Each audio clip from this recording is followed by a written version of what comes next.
dua nih. Ada boiling ya, ada kondensasi. Bahasa Indonesianya pendidihan ya, tapi susah saya ngomong pendidihan ya. Kondensasi ya kondensasi. Nah, nama alatnya ya yang paling umum disebut ya boiling, kalau bahasa Inggris jadi boiler gitu ya. Gitu. Kalau bahasa Inggris untuk alat kondensasi ya berarti apa? Kondensor. Iya, kondensor. Nah, setiap kamu dengar kata-kata boiler, kemudian kondensor, itu berarti menyangkut dua fenomena ini di berbagai macam alat mesin. Nah, yang paling sederhana adalah fenomenanya apa? Ya, kalau kondensasi itu pertama itu fasanya gas. Ya, mungkin kalau air gas itu fasanya disebut vapor ya. Kalau dalam kasus air. Nah, dia setelah diproses dalam sebuah peralatan, dia akan berubah menjadi cair. Nah, itu namanya proses kondensasi yang dilakukan oleh equipment atau alat kondensor. Ya. Nah, kemudian ada kata yang baru, terminologi yang baru, itu evaporasi. Alatnya namanya evaporator. Ya, tinggal tambahin or aja ya. Nah, dia berkebalikannya nih ya. Yang tadinya cair, fasa cair ya, menjadi fasa gas atau dalam air disebut vapor ya, uap ya. Nah, ini disebut sebagai phase change process atau proses perubahan fasa.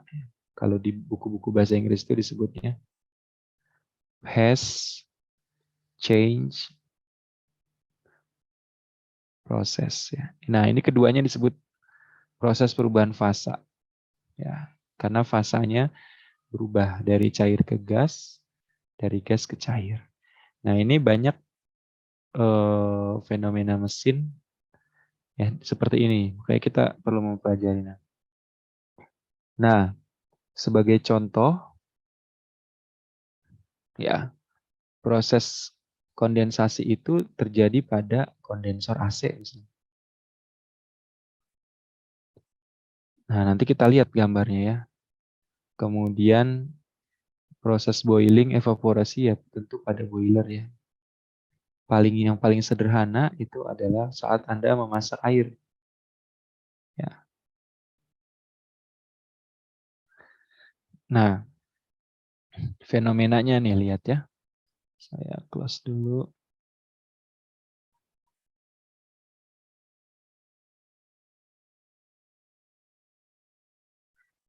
Sudah kelihatan belum? Sudah, Pak. Nah, untuk boiling sendiri, proses boiling sendiri itu fenomena yang paling banyak kita jumpai nih kayak gini nih, masak air nih. Ya. Nah, seperti ini nih. Ini fenomena yang paling banyak, paling umum lah ya. Kemudian kalau yang agak berbau mesin itu fenomena yang tadi, tapi di dalam sebuah alat ya, yang kita sebut sebagai boiler. Nih boiler tuh. Ya, contohnya seperti ini. Di dalam proses ini ya ada boiling tadi seperti memasak air. Nah, kalau misalkan kondensasi yang tadi yang saya sebutkan AC, contohnya adalah ini nih. Kalau Anda punya AC atau lihat di kampus sering mengalami ini, melihat fenomena ini, ya. Ini kondensasi yang tidak diinginkan kan. Tapi yang di daerah alatnya sendiri ada.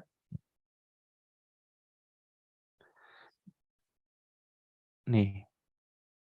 Mana sih kondensor ya? Yang ada kipasnya. Nih ya. Di dalam ini yang kebanyakan mengeluarkan air juga kan, menetes. Nah itu proses kondensasi. Ya. Nah lalu kita tahu evaporasi sama boiling ya. Nah boiling lebih khususnya itu apa? Ya proses boiling itu apa?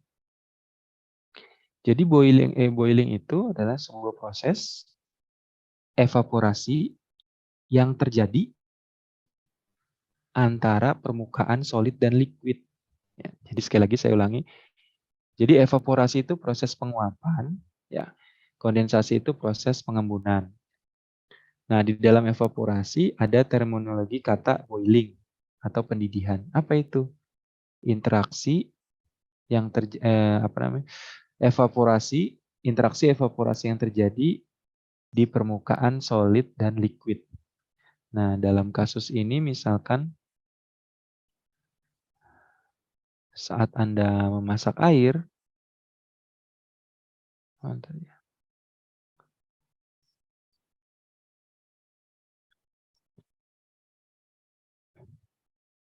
saat Anda memasak air, misalkan di sini ya, interaksi antara solid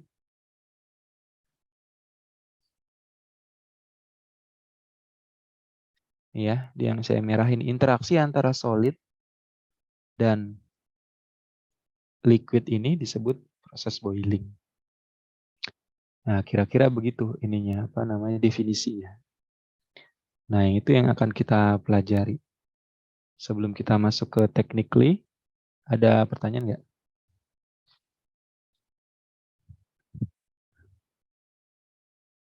Ya, jadi beda evaporasi dan boiling itu. Boiling itu interaksinya. Evaporasi yang terjadi antara permukaan cair dan solid. Proses pemanasan di situ. Ada yang kurang jelas?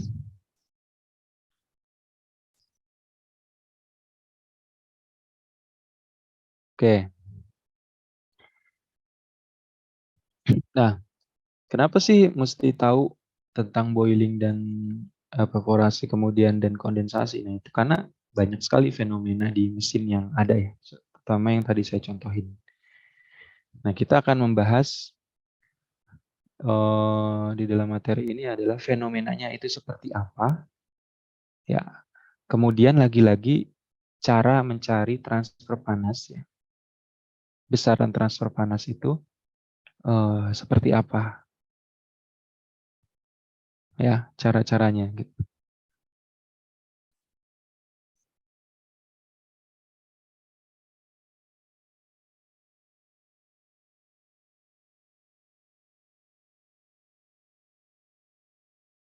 Biasanya ketutup ya.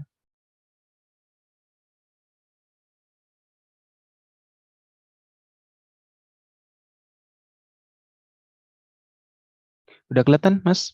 Itunya, slide-nya? Sudah, Pak. Nah, baik. Jadi kita akan belajar dua hal ini, boiling dan kondensasi.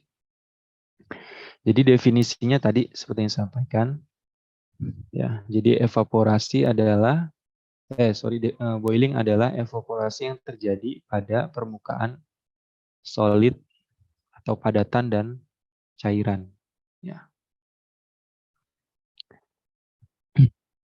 Nah, itu terjadi boiling itu saat apa? Saat permukaan temperaturnya, ya, dalam hal ini TS, ya.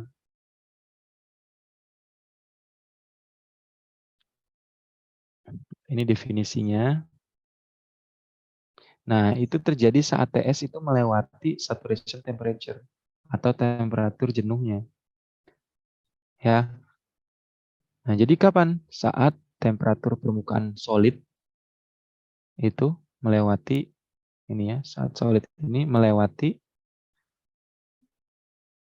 melebihi temperatur saturated atau jenuh. Nah, kalau itu beda-beda setiap cairan. Nah, kita ambil contoh air lah ya, yang paling banyak. Air itu Temperatur jenuhnya berapa? Jenuh uapnya, mulai jadi uapnya. Itu 100 derajat Celcius. Jadi kalau kamu memanaskan wajan, dia sudah terbentuk gelembung-gelembung dan boiling ya, yang disebut boiling, maka berarti temperatur permukaan itu melebihi 100, melebihi temperatur saturasi ya.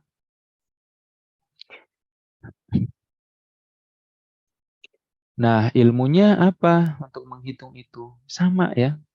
Jadi dia menggunakan konsep konveksi ya. Karena dia proses konveksi yang lebih spesifik gitu ya.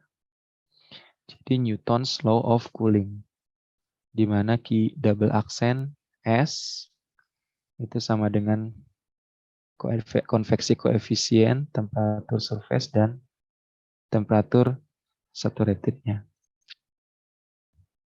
Ya, ingat temperatur surface dan temperatur saturatednya, bukan temperatur lingkungannya. Ya. Nah, boiling juga bisa terjadi pada berbagai kondisi. Ya. Jadi terminologinya ada yang disebut sebagai full boiling. Ya. Kemudian ada yang disebut forced convection boiling. Ya.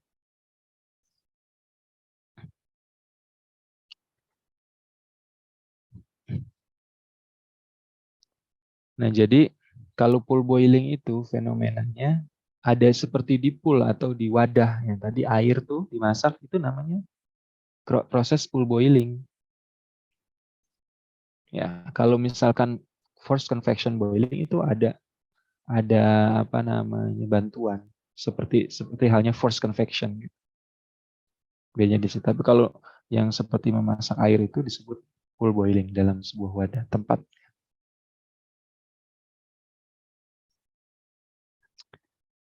Nah, ini kira-kira fenomena yang bisa dilihatnya ya. Jadi ini ada solid di sini. Anggap aja misalkan wajan ya. Kemudian di sini ada cairannya, liquid ya. Nah, setelah dia mencapai melebihi temperatur saturatednya, dia akan muncul vapor bubbles. Ya. Bubble. Ya, gelembung-gelembung yang biasa kita lihat itu. Yang akan naik ke atas karena massa jenisnya itu lebih rendah ya. Nah, ini kan dalam proses konveksi, ini kan terus berputar ya. Jadi yang panas nanti ke atas, yang dingin berputar ke bawah gitu. Ya, terus ya, berinteraksi terus. Nah, kemudian terbentuknya uap, ya ini disebut evaporasi. Nanti setelah panas ini mampu melewati perubahan fasa dari air, misalnya air itu di atas 100 ya, pada tekanan 1 atmosfer ya lingkungan, maka dia akan berubah menjadi uap jenuh. Ya. Jadi terus berangsur-angsur sampai airnya habis. Ya.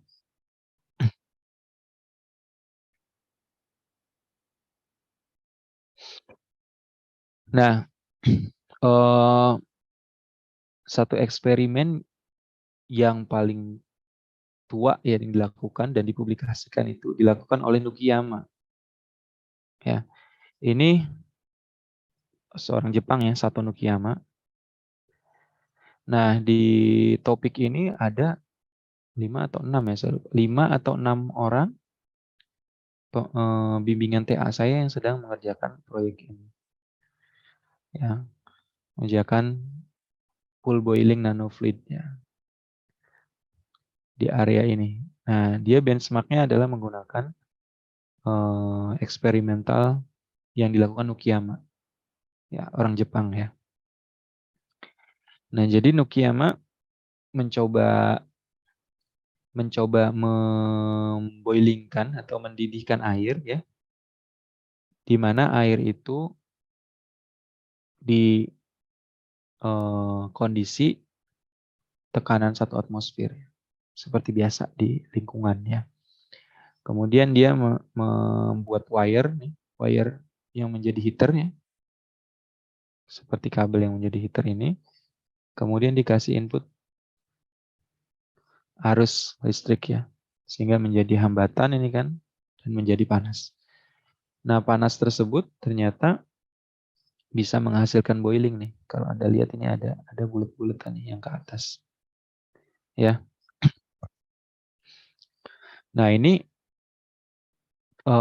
key double accent ini atau heat flux-nya ya, transfer panas persatuan luasnya ini bisa dicari dengan tadi H dikali A, temperatur surface dan temperatur saturated.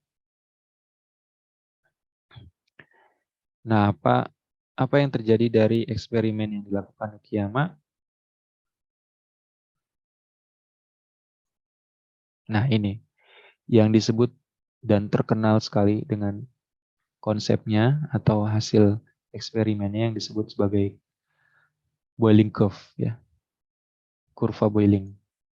Ya, untuk teman-teman yang mau riset di bidang boiling ini harus hafal sekali tentang ini ya. Nah, dalam eksperimen Ukiyama menggunakan air dalam temperatur atmosfer ya. Ini ada X dan Y aksis ya. X itu adalah delta TE tadi. Temperatur surface diambil temperatur saturated ya. Jadi ini kalau dalam air selisih antara temperatur permukaan dengan diambil 100 derajat Celcius. Jadi yang ini 101, yang ini 105 derajat Celcius ya, ditambah 100. Ini delta TE. Kemudian yang di sebelah kiri ini adalah heat flux ya, atau transfer panas persatuan persatuan luas. Nah, dalam eksperimen yang dilakukan Ukiyama, ya, kita kan berpikir bahwa jika sebuah permukaan terus dipanaskan ya, maka Q double accent atau transfer panasnya kan terus naik kan, secara logika gitu kan. Ya, umumnya seperti ini kan, kalau cara berpikirnya. Nah, ternyata tidak demikian. Gitu. Dia membentuk heli, proses naik dan turun dari heat flux. Ya. Jadi dari saat ini dia naik, ya. Saat ini dia turun, kemudian naik kembali. Nah, kemudian fenomena yang lain adalah di sini, posisi sini. Ada slope atau derajat kemiringan kenaikan ya, eksponensial kenaikan temperatur panas dan heat flux-nya itu yang biasa dan tiba-tiba ada yang melejit, ada yang signifikan. Mulai daerah sini ya. Jadi ini kita potong ya. Nah, titik puncak ini, tanda panah yang ke atas ini dia pemanasan. Ya. Kemudian yang tanda panah yang berkebalikan itu pendinginan ya. Nah, pemanasan pada titik puncak pemanasan disebut sebagai key double accent max atau critical heat flux disebutnya. CHF kalau dalam jurnal-jurnal disebut critical heat flux. Jadi maksimal ya yang terjadinya itu. Nah, kemudian yang bawah ini disebut sebagai Leidenfrost point, Leidenfrost. Nah, kemudian saat titik ini percobaannya Ukiyama itu dia ternyata wire-nya putus. Di titik ini dia putus karena mungkin panasnya sudah tidak bisa ditahan oleh materialnya ya, sehingga putus. Itu yang dilakukan Ukiyama.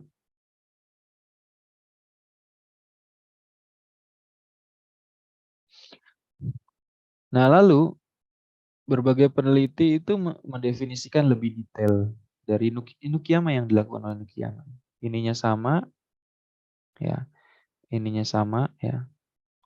Tapi dia mendefinisikannya, ya. Nah, area yang tadi saya potong itu di sinilah, ya, sampai sini itu disebut area konveksi bebas, ya. Kemudian dari sini mencapai critical heat flux, ya, itu disebut sebagai nucleate boiling regime, nukleasi, ya. Nah, nukleasi itu dibagi lagi menjadi dua, ya. Di garis yang ini dengan yang ini disebut sebagai isolated bubble atau gelembung terisolasi, daerah gelembung terisolasi nukleat dari boiling regime. Kemudian yang ini adalah jet and column. Ya. Nah, isolated bubbles itu atau gelembung terisolasi itu dia waktu awal misalkan ini wajan, ya, itu muncul gelembung-gelembung tapi masih nempel di permukaan. Nah, kira-kira fenomenanya seperti itu. Nah, setelah dikasih panas lanjut, ya, ditambahin panasnya, maka dia akan membentuk jet and column. Jet column itu gelembungnya sudah terbang dan membentuk jet column. Jadi kemudian dari critical heat flux sampai Leidenfrost point, ya, itu disebut transition regime, ya, daerah transisi boiling. Ya.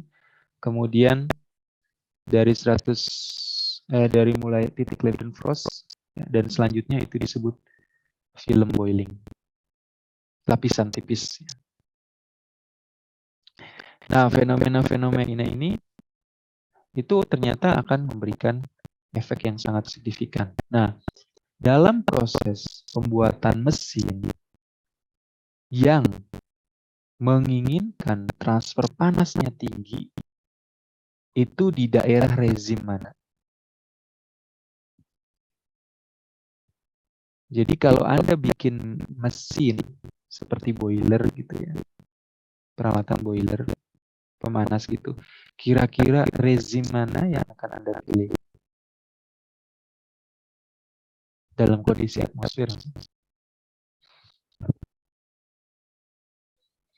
Kalau saya sebutkan daerah A, B, C, atau D, kira-kira ini batas-batasnya, ya. Yang mana kira-kira?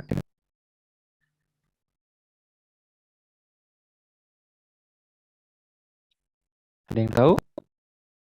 Ini masih dengerin saya selain Juno?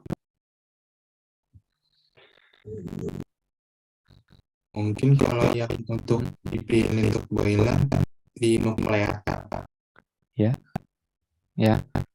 Untuk yang saturated boiler, ya, untuk yang biasa. Nah, itu akan dipilih banyak yang di area B untuk mesin pemanas. Kenapa kira-kira? Karena untuk temperaturnya itu stabil, Pak, nggak sampai kayak seperti di film jadi terputus. Oke.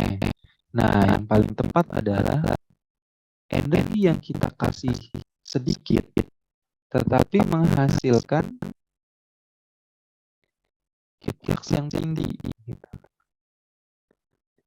Contoh misalkan di titik ini aja, ya. 30, berarti kira-kira kita harus memanaskan permukaan itu sekitar 130, ya.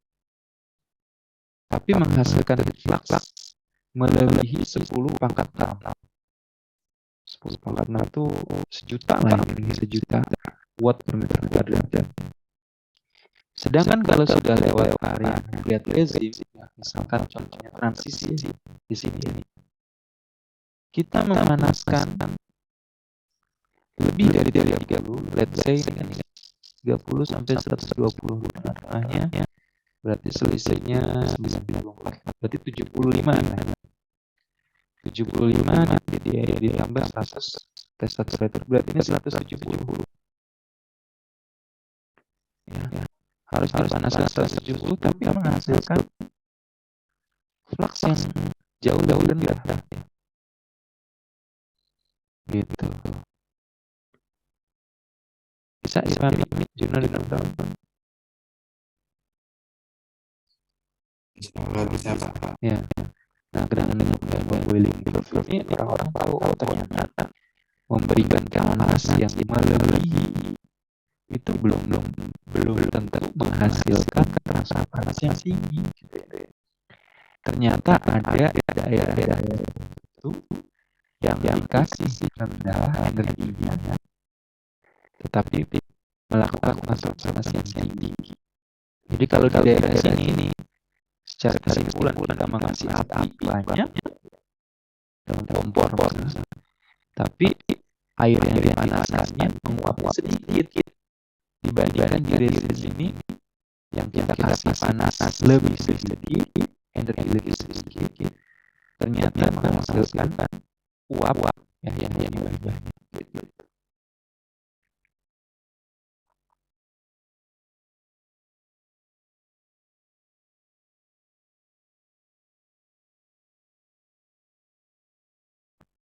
Nah, ini fenomena dari potret yang aslinya seperti itu. Nah, nuclear boiling itu kira-kira diilustrasikan gambar yang atasnya. Kemudian film boiling itu diilustrasikan dengan gambar BB ini. Kalau kembali dari teori tadi yang hasil eksperimen, film boiling ini daerah kanan yang memiliki heat flux yang lebih rendah dari area kiri ya, dengan temperatur yang lebih rendah. Nah, di area film boiling ini terjadi lapisan bisnis. Jadi kalau di sini ada wajan di sini, contohnya bukan anak atau apa. Kemudian di sini terlapis oleh gelembung panjang. Ya, jadi gelembung ini mulai muncul di permukaan, kemudian nyatu bersama-sama sehingga membentuk lapisan tipis atau film ini. Nah, karena di dalam filmnya ada udara yang terperangkap, ya, udara yang terperangkap. Nah, sedangkan kita tahu bahwa udara memiliki konduktivitas yang jauh lebih rendah dibanding air ya.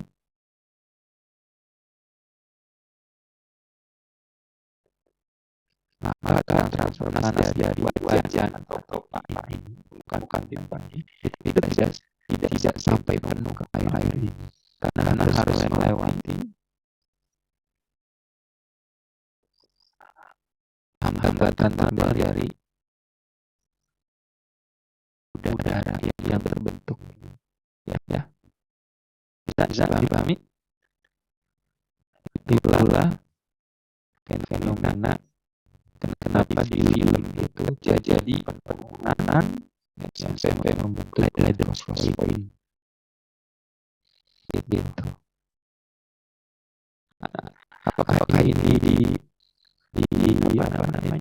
dari ya untuk aplikasi tertentu yang lain diinginkan ya. Tapi kalau minum boiler itu tidak diinginkan.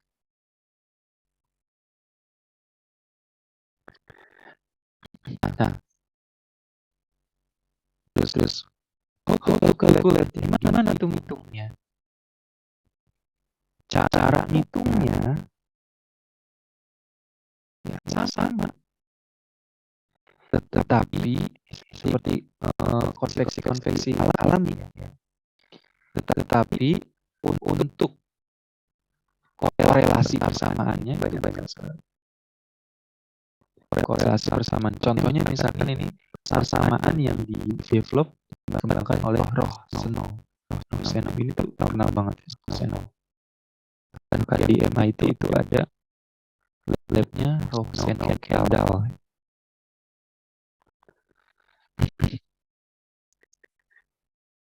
Nah, gimana mencari flux panasnya tadi atau double accent surface? Ya, dengan mencari absolute viscosity, ya, μL, kemudian entalpi fluid gas, ya, gravitasi, rho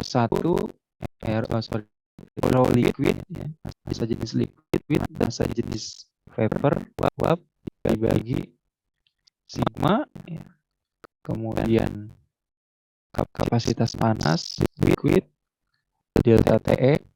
Delta TE itu tadi temperatur surface diambil temperatur saturated, ya, diambil 100. Kemudian surface fluid konstanta, fluid gas lagi, kemudian Prandtl liquid pangkat N, ya. Jadi bisa dikali ini korelasi atau empirik formula yang dikembangkan oleh Roh Senow. Ya. Nah, kalau yang lain ini bisa dicari melalui tabel thermophysical properties dan thermodinamik, ya. Yang lain nih. Nah, ada dua hal yang telah didefinisikan oleh formula Roh Senow, yaitu konstanta solid fluid ini dan juga pangkat N untuk Prandtl-nya. Nah, ini berasal dari mana? Berasal dari interaksi antara solid dan liquid tadi. Misalkan dalam pemanasan air berarti wajan dengan airnya, interaksi. Nah, jika misalkan liquidnya adalah air dan solid atau wajan atau tempatnya, ya, atau pipanya adalah copper, ya, tembaga. Kemudian apakah dia jenis yang score atau polish? Misalnya dia jenisnya dipolis, ya, lebih halus. Nah, maka CSF ini dan N ini tuh dimasukkan nilai yang ini. Ya. Jadi CSF-nya 0,0128, N-nya pangkat 1. Ya. Nah, begitu dengan interaksi liquid yang lain. Kalau tidak ada di sini berarti harus merujuk ke jurnal aslinya, ya. Misalkan Anda membutuhkan fluida yang berbeda.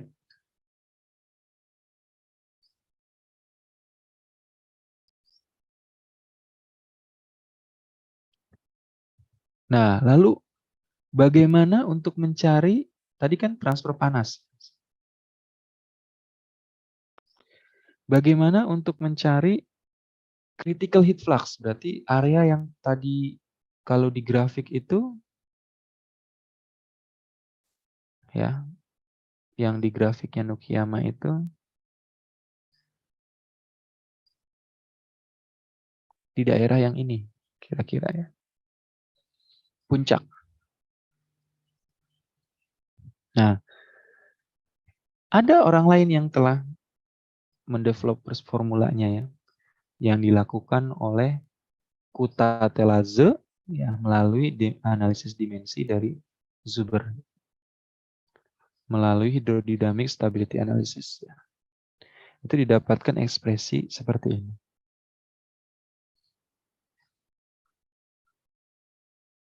Ya, untuk mencari titik CHF, critical heat flux.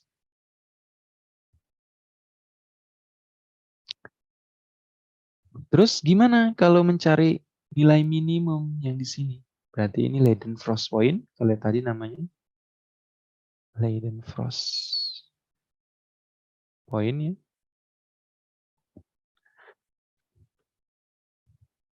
ada lagi yang ditemukan oleh Zuber ya, melalui teori stabilitas Frida,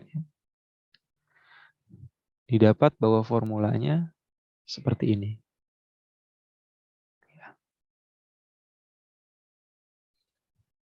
Nah, jadi kalau untuk boiling sendiri, karena dia memiliki heli, ya, nanti naik, nanti turun. Jadi semua perhitungan itu dibedakan berdasarkan rezimnya. Ya, kalau mau mencari titik puncak atau yang disebut CHF, critical heat flux, berarti pakai yang ini. Kalau mencari berapa transfer panas minimum, berarti di Leidenfroist point, pakai yang ini.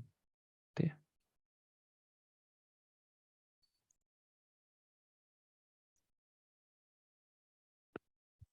Ya.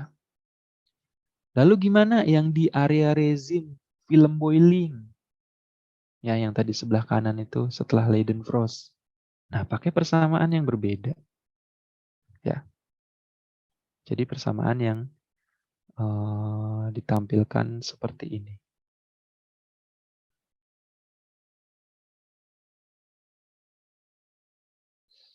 Ya, hak konveksi yang terjadi, nyari nusutnya. Hak konveksi yang terjadi dikali diameternya kalau di dalam pipa. Kalau di dalam wajan berarti diameter wajan. Kalau di dalam bentuk kotak berarti panjangnya. Kemudian konduktivitas thermal vapor, ya. Ini juga bisa diubah menjadi C dan sebagainya, ya.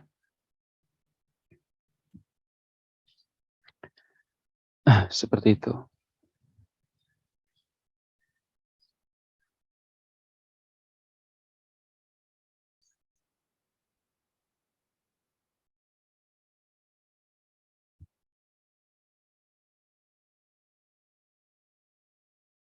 Nah, kemudian fenomena kalau dipandang secara mikroskopik ya lebih kecil, kita tahu bahwa setiap permukaan, contohnya dalam wajan atau bagian dalam pipa itu kan tidak smooth, ya.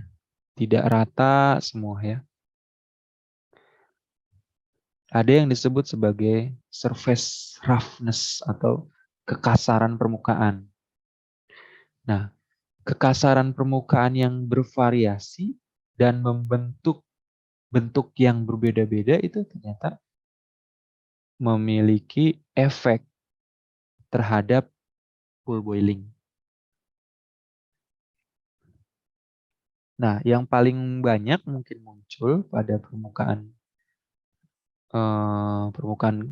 solidnya itu ya, bisa membentuk seperti ini ya,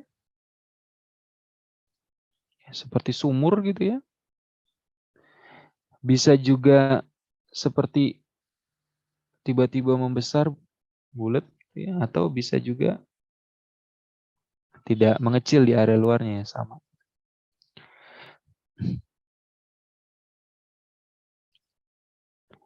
Nah, ini disebut sebagai area wet cavity with no trap vapor.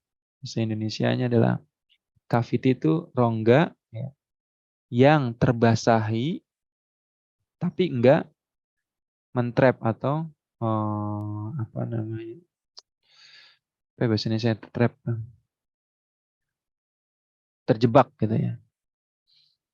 Nah, sedangkan yang ini ya itu vapor yang terjebak ya. Yang ini disebut profil yang meluas gitu. Nah, ini akan mengakibatkan pembentukan bubble itu menjadi bermasalah ya. Kalau misalkan ini ada bubble gitu ya, dipanasin, maka dia akan nempel. Kalau ini dia akan terjebak ya. Gitu. Makanya banyak penelitian yang dilakukan dengan permukaan nano yang direkayasa nano. Itu sangat mempengaruhi terjadinya bubble. Kalau misalkan banyak tertrap seperti ini ya, nanti akan cepat membentuk film, membentuk lapisan tipis yang ada di permukaan bubble-nya sendiri.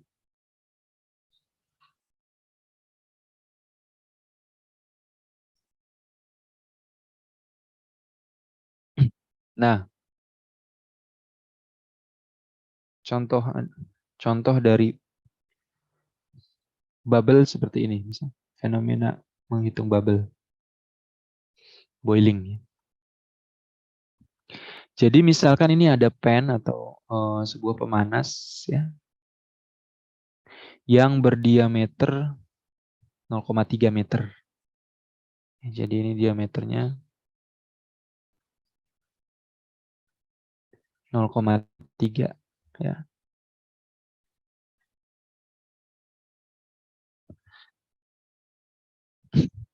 Itu di maintain atau dijaga temperatur permukaannya ini supaya tetap 118 derajat Celcius menggunakan pemanas listrik. Nah, kemudian tentukan atau estimasi listrik ya, atau energi yang dibutuhkan untuk memanaskan pada wajan ini gitu. Dan berapa evaporation rate. Berarti tadi cari key double accent-nya. Dan juga estimasi CHF-nya, critical heat flux. Ya. Nah, karena ini melebihi temperatur 100 derajat Celcius, karena ini adalah pada kondisi di pressure 1 atm, maka ini tidak bisa diselesaikan dengan persamaan-persamaan free konveksi biasa atau konveksi alami, maka harus menggunakan konsep boiling. Ya. Karena tadi temperatur surface-nya sudah melebihi T saturated. Kalau di bawah itu ya Anda masih bisa pakai natural konveksi.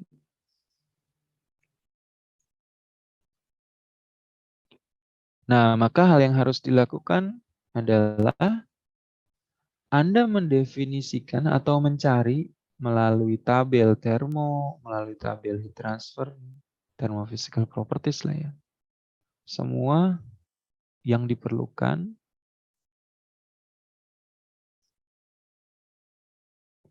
untuk menghitung berapa sih key double accent-nya. Di antaranya adalah nilainya saat saturated water, ya, saturated water liquid itu di temperatur 100 kan, mulai menjadi uap, maka rho L-nya, rho saat liquidnya sekian, ya. Kapasitas panas pada tekanan konstan liquidnya sekian, vapornya sekian, ya, absolute viscosity-nya sekian, perandapnya sekian, perubahan entalpi fluida ke gasnya sekian, ya. Kemudian sigmanya sekian, ya. Kemudian pada saturated vapor 100 derajat Celcius tapi berubah sudah menjadi fase vapor maka sekian. Kemudian dikalkulasi aja, dimasukin. Dan temperatur ini ya, ada temperatur surface diambil temperatur saturated tadi ya. Jadi bedanya itu 18.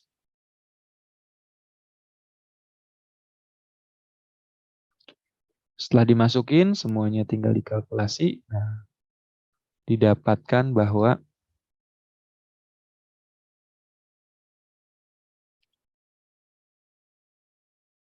energi panas yang harus diberikan adalah 836 kilowatt setiap meter kuadrat.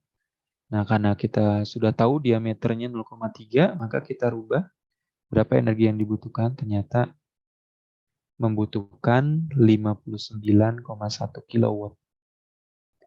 Jadi untuk membuat kondisi seperti tadi, dia harus mensuplai panas oleh heater sebesar 59,1 kilowatt.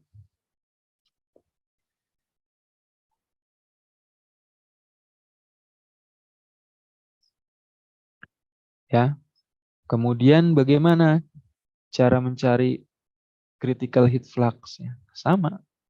Tentukan thermophysical properties-nya, kemudian carilah berapa besarnya Q double max di double accent max menggunakan persamaan yang tadi, Zuber tadi.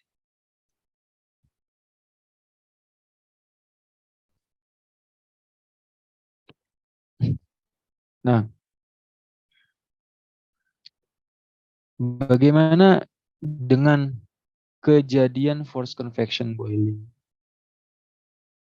Ya, dia diubah menjadi dua persamaan di saat memiliki kecepatan rendah dan kecepatan tinggi. Ya. Nah, di sini ada besaran baru yang disebut sebagai Weber number. Ya, di mana Weber number definisinya adalah inersia ya berbanding surface tension atau keterbasan permukaan, tekanan permukaan. Ya, dengan persamaan rho ya V2 V kuadrat ya dikali D dibagi sigma.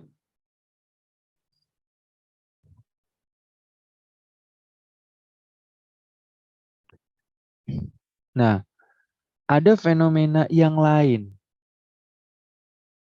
yang disebut sebagai two phase flow. Apa itu two phase flow? Berarti saat misalkan pipa mengalirkan sebuah fluida, dia terdiri dari dua fasa ya. Kalau Anda mengalirkan air dalam bentuk kondisi cair saja atau vapor aja itu satu fasa. Nah, bagaimana kalau dia mengalirkan dua fasa? Jadi di dalam pipa dia mengalirkan air juga dan dia juga mengalirkan uap. Nah, contohnya dalam air. Nah, maka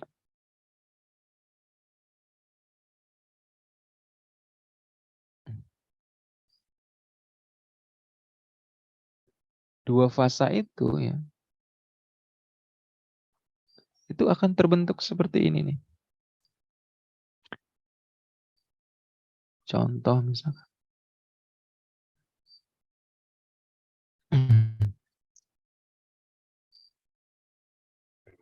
Ini awalnya liquid ya masuknya ya. Pipanya ya. Ini anggap aja horizontal ya. Kemudian di sini dia ada semacam heating surface atau pemanas. Ya, seperti nanti yang dilakukan oleh Project ANSYS ya. Ini kasusnya seperti ini. Nah, maka saat dia melewati pipa, ya, dia akan berubah menjadi vapor. Jadi dari kondisi liquid, dia akan berubah menjadi vapor. Nah, tapi apa yang terjadi sepanjang pipa ini? Ya. Yang pertama dari cair, di tahap ini dia akan berubah menjadi wall bubble atau gelembung yang menempel pada permukaan pipa. Ya. Kemudian core bubble. Dia sudah lepas dari permukaan pipa,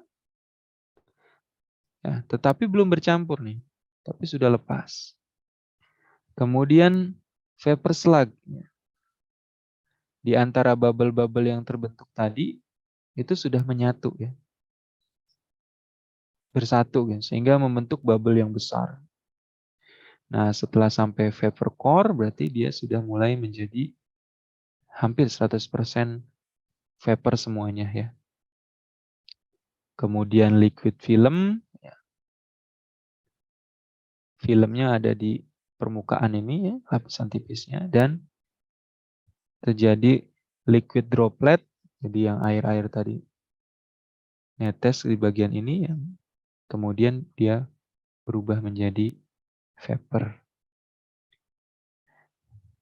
Ya. Nah, dalam kasus ini Maka area ini, ya, proses ini disebut liquid force convection, ya, konveksi liquid paksa, ya, subcooled flow boiling, ya.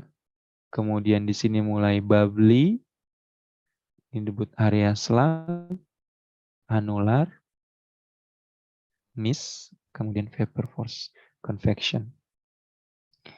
Nah, bagaimana distribusi panas, ya, yang terjadi pada area ini, ya?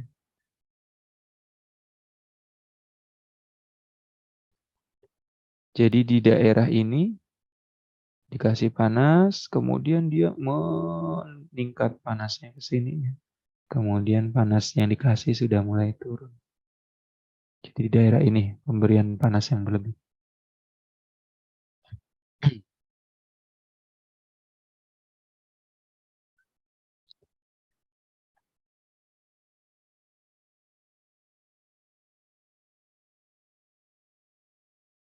Nah, itulah fenomena dan cara mencari berapa transfer panas atau heat flux yang terjadi pada boiling. Ya. Selanjutnya kita akan menjelaskan tentang fenomena kondensasi. Sebelum itu, apakah ada pertanyaan?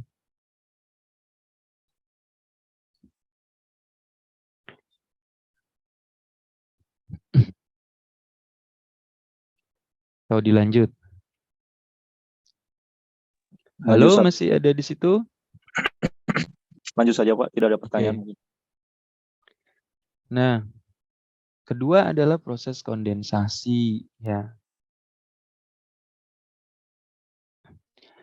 Kondensasi terjadi ketika temperatur dari uap, misalkan dalam air, ya, itu berkurang di bawah temperatur jenuhnya. Berarti di bawah 100, ya. Jadi kalau ada uap kemudian menjadi dingin, turun temperaturnya misalkan menjadi 95, ya, maka dia akan terbentuk kondensasi, gitu. Perubahan fasa.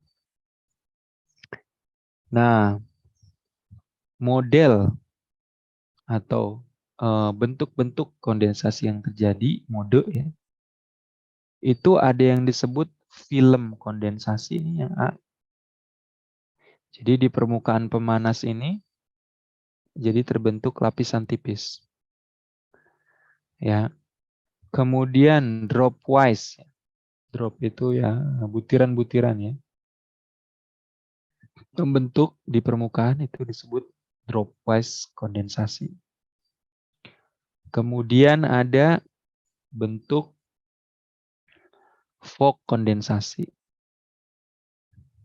Dan juga ada bentuk direct kondensasi, langsung, ya. Jadi vapor kemudian disemprot secara spray, kan, dia membentuk droplet, itu membentuk kondensasi juga.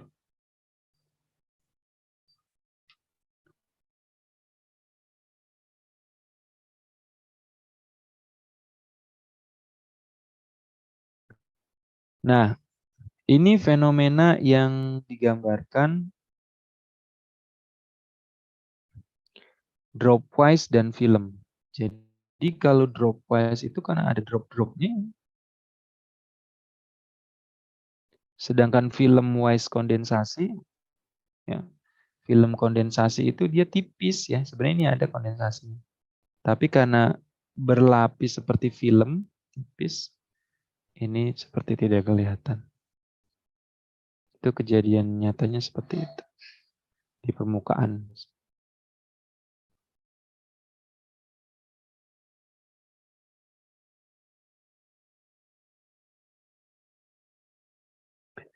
Nah, di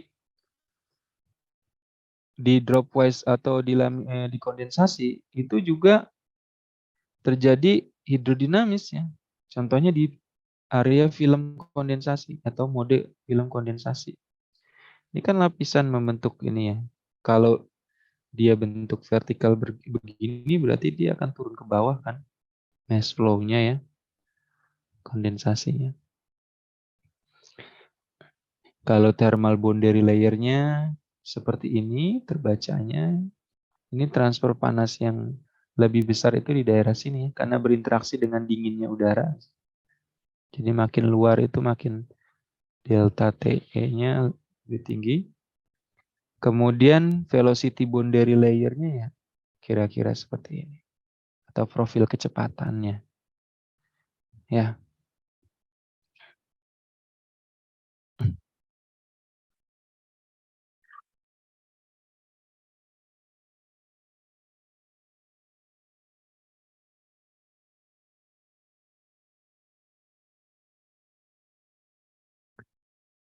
Nah, persamaan sendiri untuk mencari Nusselt ya. Nusselt yang tadi itu bisa dicari dengan persamaan ini untuk film kondensasi pada plat vertikal laminer ya. Rata-rata laminar sih karena kecepatannya lambat kan. Kecepatan kondensasinya lambat kan. Jadi rata-rata laminer film kondensasi pada plat vertikal. Ya. Kalaupun ada turbulen kondensasi itu sangat jarang ya, berarti terjadi perbedaan temperatur yang sangat besar gitu ya.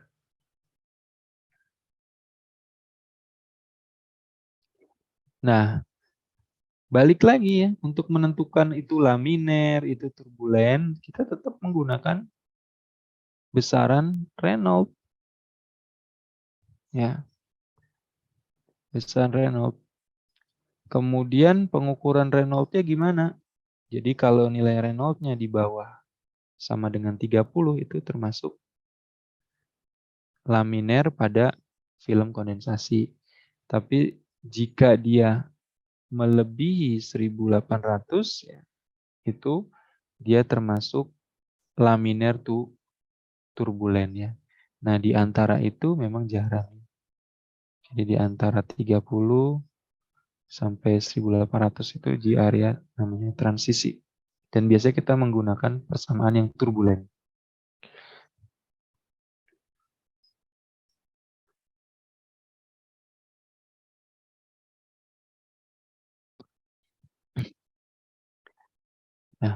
Nah, persamaan yang digunakan tergantung dari rezim flow yang tadi ya, atau apa namanya tadi yang tadi disebutkan.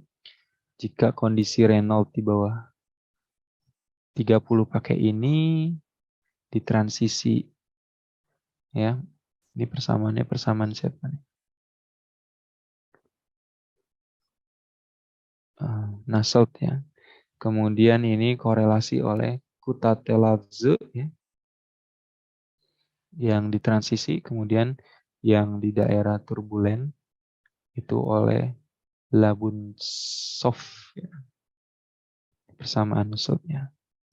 Nah, setelah mendapatkan persamaan Nusselt ya sama, tinggal masukkan aja ke persamaan selanjutnya bahwa H sama dengan Nusselt, karakteristik length dibagi K, kemudian dimasukkan ke rumus persamaan transfer panas HA delta T.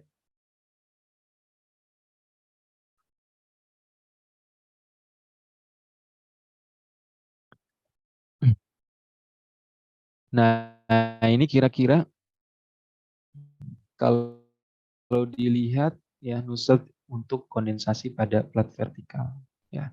Jadi kalau berdasarkan nilai Prandtl yang berbeda itu ya, maka laju konveksinya juga lebih meningkat dengan Prandtl yang berbeda. Jadi di daerah sini yang laminer tadi pakai equation laminer, yang di daerah apa namanya transisi pakai persamaan tadi ya, namanya susah itu penemunya, dan yang di turbulen yang menggunakan persamaannya 10.40. Jadi dibedakan berdasarkan Reynolds number. Nah, kalau tadi dia terbentuk pada keadaan vertikal. Gimana kalau dalam kondisi radial? Nah, kebanyakan malah aplikasi kita di pipa kan. Contohnya di kondensor AC itu. Nah, ini seperti ini ya. Jadi film wise kondensasi itu karena dia berbentuk film, ya, maka dia akan melapisi seperti ini ya, film gitu ya. Ini air dan akhirnya jatuh ya. Dan bentuk lagi terbentuk ya. Kalau dalam kondisi fin tube ya, punya fin gitu seperti ini. Kalau misalkan dia sendiri seperti ini. Kalau double di bawahnya ini akan nempel ya airnya. Jatuh turun ke bawah lagi. Ya.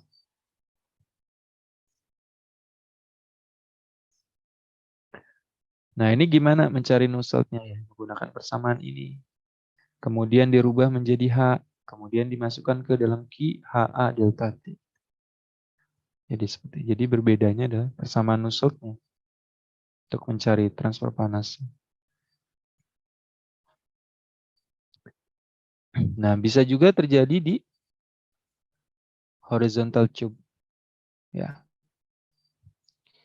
Jadi ada vapor yang lewat. Ini yang lewat vapornya. Karena ini di luarnya dingin, ya misalnya di dalam pipa, ya lama-lamaan dia akan drip atau mencair. Jadi lapisannya makin tebal. Dan akhirnya membentuk ini. Kenapa di sini banyak? Karena ya dia menurunkan karena gravitasi ya. Jatuh.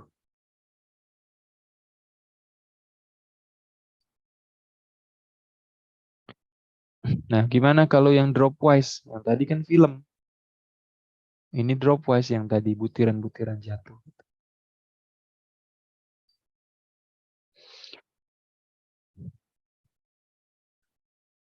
Nah, kalau dropwise itu mencari nilai H-nya dengan cara hanya ini nggak ada nusut-nusutnya, langsung nyari H-nya. Ya nilai ini dikali T saturated-nya. Kalau misalkan air berarti 100 Celsius ya. Ini untuk persamaan yang memiliki di bawah antara 22 sampai 100 gitu ya. Kalau yang ini di bawah 100. Jadi kedua-duanya bisa digunakan ya. Tapi ini mungkin yang lebih akurat ya karena rentangnya lebih kecil. Nah, terus kalau untuk kondensasi apa yang bagus nih Pak supaya cepat kondensasinya? Ya tentu dropwise. Yang ngedrop yang butiran jatuh tadi. Karena lagi-lagi kalau misalkan terbentuk film, mau boiling, mau kondensasi, maka transfer panasnya akan tertahan oleh lapisan itu ya. Itu. Jadi itu kira-kira bahasan tentang kondensasi dan juga boiling ya. Jadi kesimpulannya adalah untuk mencari berapa besarnya misalnya transfer panas yang terjadi pada boiling dan kondensasi. Ini mau diselesaikan dengan natural, free, atau dengan boiling, atau dengan kondensasi ya, misalkan sebuah kasus ya. Gitu. Nah, lihat persamaannya ya. Kalau misalkan temperatur surface-nya itu melebihi temperatur saturated, ya, berarti itu harus menggunakan persamaan boiling atau kondensasi. Ya, di atas saturated ya. Nah, di atas saturated itu beda-beda ya. Kalau air memang 100. Kalau untuk zat-zat yang lain kan beda. Tergantung titik didihnya ya. Oke, berarti saya nggak bisa menggunakan yang free convection ini. Oke, saya menggunakan yang kondensasi atau evaporasi. Nah, lalu lihat prosesnya. Apakah proses ini kondensasi atau proses evaporasi? Ya, misalkan ini evaporasi. Karena berubah jadi cair menjadi gas misalnya, atau vapor dalam air. Berarti menggunakan persamaan boiling nih. Ya. Kemudian boiling nggak asal milih ini persamaan ini enggak ya. Lihat dulu rejimnya ya. Dia termasuk yang di area bawah critical heat flux atau misalkan di daerah critical heat flux, apakah di area film kondensasi atau apa ya. Nah, lalu kita bisa mendapatkan persamaan-persamaan yang misalkan dia, oh ini adalah di area sebelum heat flux, critical heat flux, berarti menggunakan persamaan ini. Atau misalkan ini mencari persamaan titik puncak atau critical heat flux, berarti menggunakan persamaan ini. Nah, dari persamaan itu, maka dicarilah thermophysical properties yang diperlukan.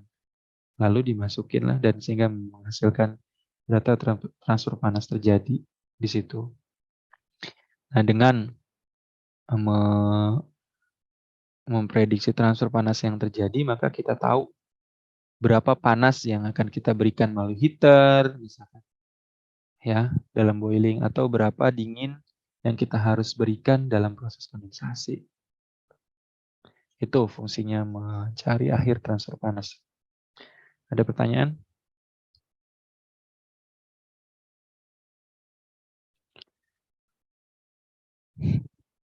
Oke. Baik, jadi kalau Anda mau semester projectnya boiling, gampang banget, tinggal beli wadah ya, tinggal pakai air, atau airnya yang lain misalkan. Itu sangat memungkinkan. Ada pertanyaan? Kita sampai jam berapa sih? Jam 10.30 ya? 10.40? 10.40 ya? 10.50 ya? Ada pertanyaan? Cukup? Baik, kalau cukup ya, silakan dikerjakan tugas semesternya dan tugas-tugas yang lainnya. Ada yang mau didiskusikan tentang topik atau apa topik semester project atau apa? Kecil banget.